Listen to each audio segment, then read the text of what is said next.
professor at an American university, the College of William and Mary in Williamsburg, Virginia. I work through my company, Strong & Associates, on issues related to teacher and leader quality. Our team works on teacher effectiveness in terms of evaluation systems for states and localities, on hiring protocols, and then professional development around what makes a good teacher effective or what makes a good leader effective.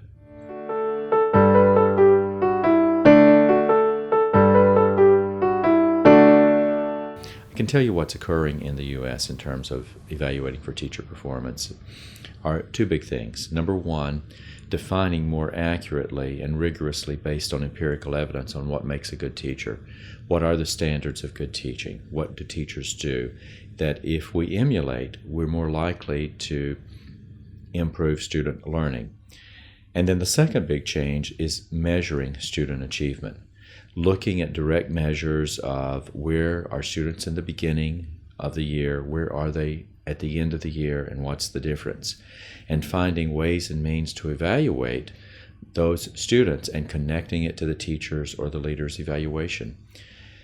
There are very good things about this process. There's certainly some fears and pitfalls that we need to avoid, but this is going to occur, I think, across Australia and in New Zealand in all likelihood. It's very widespread in the U.S. and in other parts of the world. So those are some of the things that I think you could anticipate.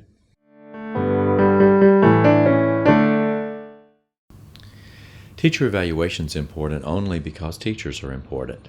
Evaluation on its own is not very useful. It's number one, do we have good tools to document what is and is not an effective teacher? And then number two, and more importantly, what do we do with those results? We can use evaluation then for formative improvement, helping teachers grow, and then at a summative evaluation session, how do we continue to grow and improve? Honestly, though, there are occasions where teachers either are not improving or are unable to improve, and thus we need to help them find something else to do.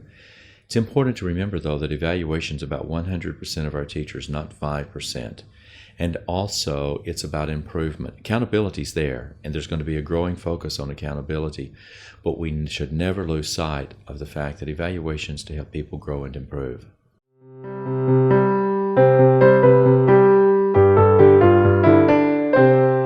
I think, number one, we have to be honest.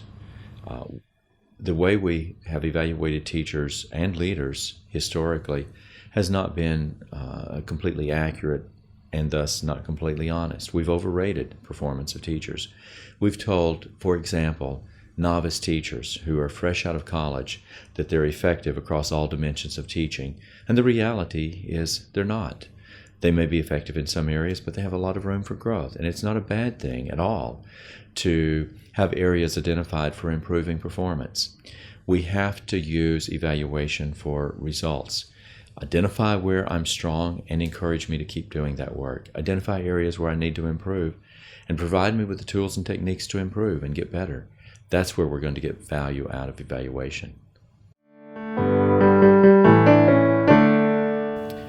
The most recent book that I've published just this year is on principal evaluation. Most organizations have focused first on teacher evaluation and on teacher improvement. The principal evaluation follows on some other work that I've done on what are the qualities of effective principals. And now this book, most recently published by ASCD and by Hawker Brownlow, provides a framework for how to evaluate, how to determine what are the performance standards for principals, for example, what are proper data sources to use, how do you score the performance of a principal, and then how do you use that evidence to help principals grow and improve in what they're doing. It's very similar to other work that I've done on teacher effectiveness. It's now just taking it into the lens of what our school leaders are doing.